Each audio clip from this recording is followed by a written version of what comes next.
Les damos la bienvenida a otro nuevo episodio de Diálogos, hoy con un tema también por demás interesante. Rector, buenos días. Bueno, mira, estamos en la dinámica de los acontecimientos. El rector Ángel Lombardi fue rector de la Universidad del Zulia, una universidad pública, y luego de la Universidad Católica Cecilio Acosta. Es historiador y analista político, y con él vamos a tratar el tema hoy, crisis interna o de la situación de Estados Unidos desde el punto de vista político y su presencia también en el Caribe. El contexto de nuestro programa a continuación. La radical política exterior de Donald Trump busca reconfigurar el orden global bajo la doctrina America First, priorizando los intereses de Estados Unidos por encima de compromisos multilaterales, con una diplomacia coercitiva de sanciones y amenazas para obtener beneficios económicos y políticos. Impuso sanciones económicas a Venezuela y a quien negocie con este país, con el argumento de falta de cooperación democrática, hostilidad hacia Estados Unidos y relación con el narcotráfico, lo cual radicalizó con presencia militar en el Caribe. La administración Trump planteó la posibilidad de acción militar en países como México, con la tesis de la lucha contra el narcotráfico. Este es nuestro tema de hoy en Diálogos. Estados Unidos es una de las primeras democracias del mundo, se enorgullece de sus instituciones y ha tenido siempre un sistema bipartidista que actualmente algunos analistas dicen que está en crisis, que hay una crisis interna de este bipartidismo. ¿Está en juego el bipartidismo en Estados Unidos y la confiabilidad de sus instituciones democráticas con este gobierno de Donald Trump? Yo no comparto la tesis de la crisis del bipartidismo. En Estados Unidos sigue funcionando el bipartidismo, con la flexibilidad del caso. O sea, los partidos tradicionales norteamericanos, que tienen ya 2 siglos, ellos son muy flexibles, no son organizaciones cerradas como nosotros estamos acostumbrados, lo que llamamos en América Latina el partido leninista, centralizado, jerárquico, cerrado, sino que ya cada senador y cada diputado o representante, como lo llaman, responde directamente a su electorado. Entonces, a veces el electorado está en la línea del partido, pero el partido tiene que adecuarse a la línea del electorado.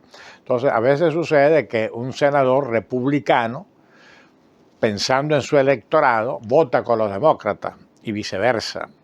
Entonces, es un sistema más flexible, por eso a mi juicio ha funcionado. Entonces, lo que hay simplemente es un nuevo estilo en la presidencia, que ya de hecho lo habíamos vivido en el Trump 1.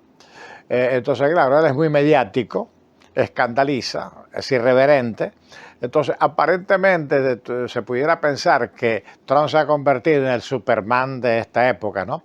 Pero realmente Trump es un fenómeno de la política norteamericana y que representa un sector importante de la sociedad norteamericana.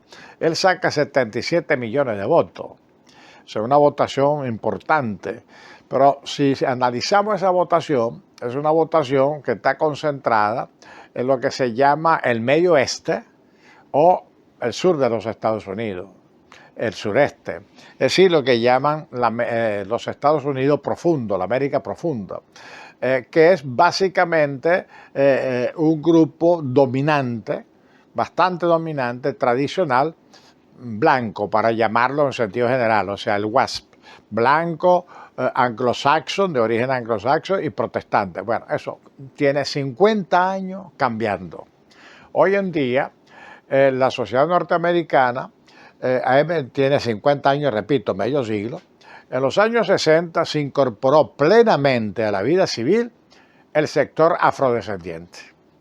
Entonces, de hace 50 años, este sector ha ido ocupando cada vez más posiciones importantes en la política, en la economía, en la academia. Bueno, ya ese sector es un sector protagónico, ya no es un sector marginal de la política norteamericana, sino está dentro de la política norteamericana con mucha influencia. Básicamente ellos votan a demócratas. Después se viene incorporando de manera progresiva los llamados hispanos allá. Pero realmente los hispanos en Estados Unidos son 80 o un poquito más de mexicanos. una emigración tradicional de muchos años. Y el mexicano tiene una característica en que primera o segunda generación no se integra totalmente al sistema norteamericano. Entonces eso le crea un problema al país, porque ellos se siguen considerando más mexicanos que norteamericanos. Y en estados como California, por ejemplo, es casi el 40% de la población de ese estado. Y esa población latina o hispanoamericana está concentrada en las grandes ciudades y los estados de mayor dinamismo económico. Después agrega todo el resto de los latinoamericanos en proporciones diferentes. Entonces, eso, después están los asiáticos. Los asiáticos es un factor humano muy importante en el sector tecnológico de punta. Pakistaníes, hindúes, chinos, coreanos, de Taiwán, japoneses, muchos de ellos formados en los Estados Unidos y se quedan trabajando en los Estados Unidos. Entonces ya Estados Unidos realmente es una sociedad multiétnica que no ha procesado el mestizaje latinoamericano, por ejemplo. Entonces es una sociedad bastante dividida, con muchas dificultades. Bueno, a estas dificultades, repito que son de medio siglo mínimo, entonces se fue creando en los Estados Unidos una reacción conservadora, reaccionaria, de rechazo a esa realidad y una vuelta a las raíces, que llaman ellos, ¿no? Tradicional, o sea, el norteamericano blanco normal, pues. El catiro, ojos azules, etcétera, el redneck, como lo quieran llamar. Bueno, ese fenómeno político se fue amalgamando con el tiempo en un movimiento llamado MAGA. Entonces, ese movimiento no lo inventa Trump. Trump forma parte de él y se monta en él para llegar a la presidencia.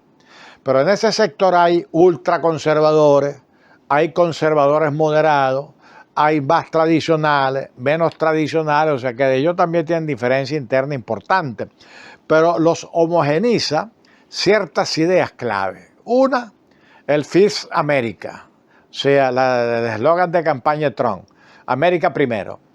O sea, ellos piensan que Estados Unidos tiene que retomar su grandeza desde la fortaleza interior, reindustrializarse, etcétera, etcétera. Pues. En segundo lugar, o sea, cuidar la contaminación étnico-cultural disolvente. Entonces necesita sacar lo que ellos llaman los ilegales, los indeseables, y asegurar la frontera sur. La frontera sur es toda América Latina. Ahora, claro, comienza en la frontera mexicana, el muro y todos los controles, pero sigue hasta Centroamérica, sigue hasta el Caribe, y sigue la costa de Colombia y Venezuela, que está al norte de Sudamérica, y sigue el resto de América Latina. Entonces han recuperado leyes antiguas para volver a tener una hegemonía incuestionable en el hemisferio occidental, en nuestro continente. La famosa doctrina Monroe del año 1823, América para los americanos, que no es para nosotros los americanos, sino para los americanos de Norteamérica estadounidense, ¿no? Entonces, bueno, eso realmente es un fenómeno de largo plazo, en pleno desarrollo, y eso explica la política de los aranceles, eso explica la política de agresividad de Trump y su gobierno, o sea, la paz por la guerra. Eso explica el cambiar el nombre otra vez al Ministerio de la Defensa, ya no es Secretaría de Defensa, sino se vuelve a la vieja denominación, porque existía así antes de la guerra, Secretaría de Guerra. Bueno, y la competencia fundamental estratégica con China, básicamente en inteligencia artificial y la conquista del espacio. Ese más o menos pudiéramos decir que configura la gran crisis norteamericana en un nuevo contexto global que está en proceso de transformación, que es lo que llamamos normalmente el nuevo orden global, que le vamos a dedicar un programa especial a ese proceso. Usted nos acaba de mencionar el movimiento MAGA. Y Donald Trump, que ha hecho un uso populista de su discurso y de su imagen, está capitalizando ese sentimiento del cual nos acaba de hacer este resumen a través del movimiento MAGA, o él tiene una agenda particular a través de la cual está llevando una serie de acciones para tener intereses particulares y beneficios propios, económicos principalmente. Trump es un estilo. pero no es una persona aislada. Es un estilo personal. En lo personal a mí me antipatiza mucho su estilo, sus ideas. Pero realmente hay que entender lo siguiente, ¿no? Hay dos fenómenos que son inherentes a la democracia: el populismo y el nacionalismo.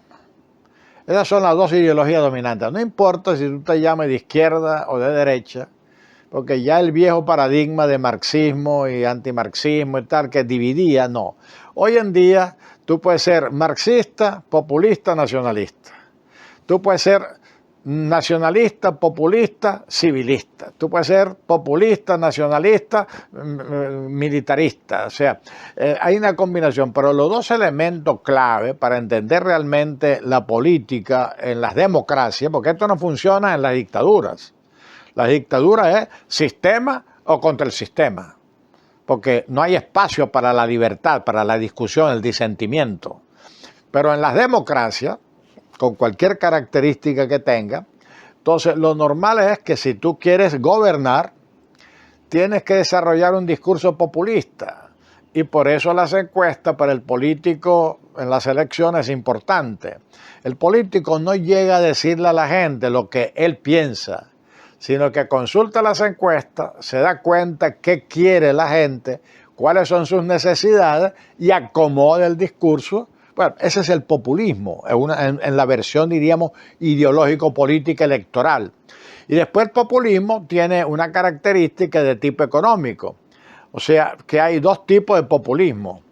El populismo que no toma en cuenta la economía, entonces arruina un país porque crea un desbalance entre la distribución de riqueza y la acumulación de riqueza, que es un poco el caso de las llamadas revoluciones en América Latina.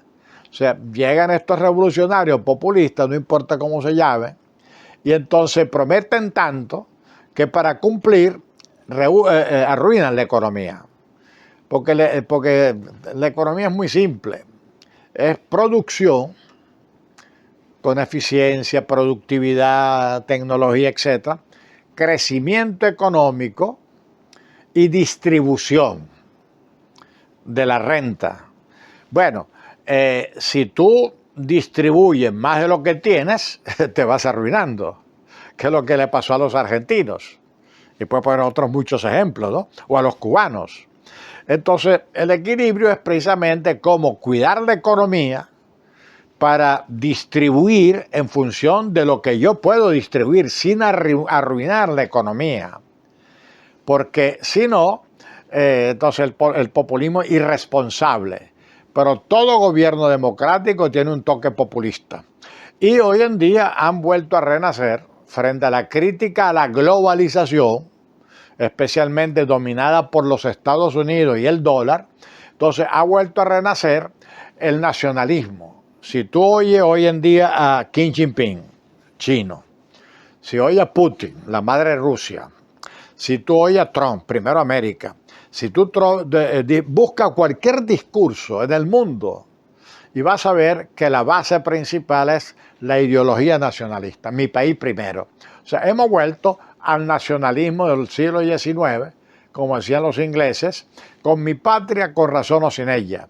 Bueno, entonces hay como una vuelta al pasado dentro de un formato moderno, tecnológico, de cambio de cosas, usos y costumbres, ¿no? Entonces, bueno, ahí se explica, diríamos, las dinámicas políticas del mundo actual y en este caso concreto, como lo hemos referido, con algunas particularidades de los Estados Unidos. Hay la presencia de Estados Unidos en las costas del Caribe, precisamente muy cerca de Venezuela, y sabemos que hay una crisis que está latente allí. ¿Cuál es la situación con esta presencia militar estadounidense en las costas del Caribe? Mira, este es un mecanismo de negociación. Si tú te sientes fuerte, si tú vas a negociar con un competidor comercial, bueno, si tú tienes más dinero que él, tú llegas a una posición fuerte. Y el otro tendrá que ver cómo te sobrevive. Si tiene el mismo dinero, tiene que ser conciliador. Y si tiene menos dinero, tú sabes que él se va a llevar la mejor parte. Así es sencillo. Entonces, y eso está formulado además, entonces en este caso a nivel gubernamental, ya es una línea política del gobierno Trump y el estilo Trump, porque él es muy arrogante, muy racista, entonces grosero, y no lo disimula, ni frente a las cámaras, al contrario, se luce. Entonces él lo ha dicho, la paz en el mundo a través de la guerra. Bueno, esa es diríamos, la técnica o la estrategia que está aplicando el Caribe, porque ya él está desarrollando a través del ICE, está desarrollando el control nazi, a mi gusto, sumamente violento, de ilegales y gente sospechosa en los Estados Unidos. Pero qué casualidad que la mayoría son de color. O sea que para mi juicio es una limpieza étnica lo que está dando Estados Unidos. Pero la está ejecutando y cuenta con el apoyo de la mayoría de la población, especialmente a los MAGA. Ya tiene el control de la frontera mexicana, frontera más segura, y la gente está contenta con eso. Tan contenta que un acérrimo crítico de Trump, del gobierno demócrata avanzado, como Bernie Sanders, ha dicho, tengo que reconocer que la frontera en este momento está más segura. O sea, ha tenido éxito allí. Entonces, ¿qué le queda a Trump? Volver al control hegemónico del Caribe. En Panamá ya había 2 empresas chinas, privadas, pero que controla el gobierno chino, operando 2 puertos dentro del canal de Panamá.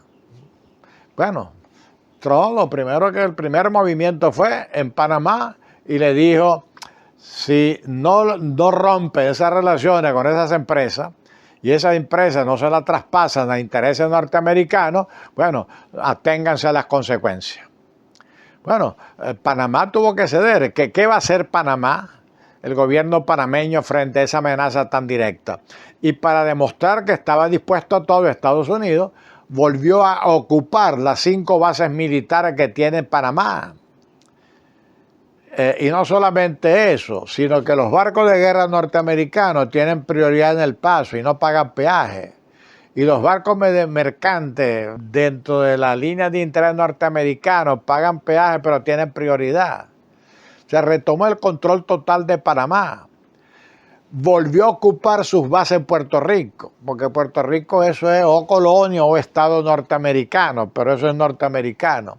Las Islas Vírgenes, que están al lado de Puerto Rico, es norteamericano desde hace muchos años porque se la compraron a los daneses.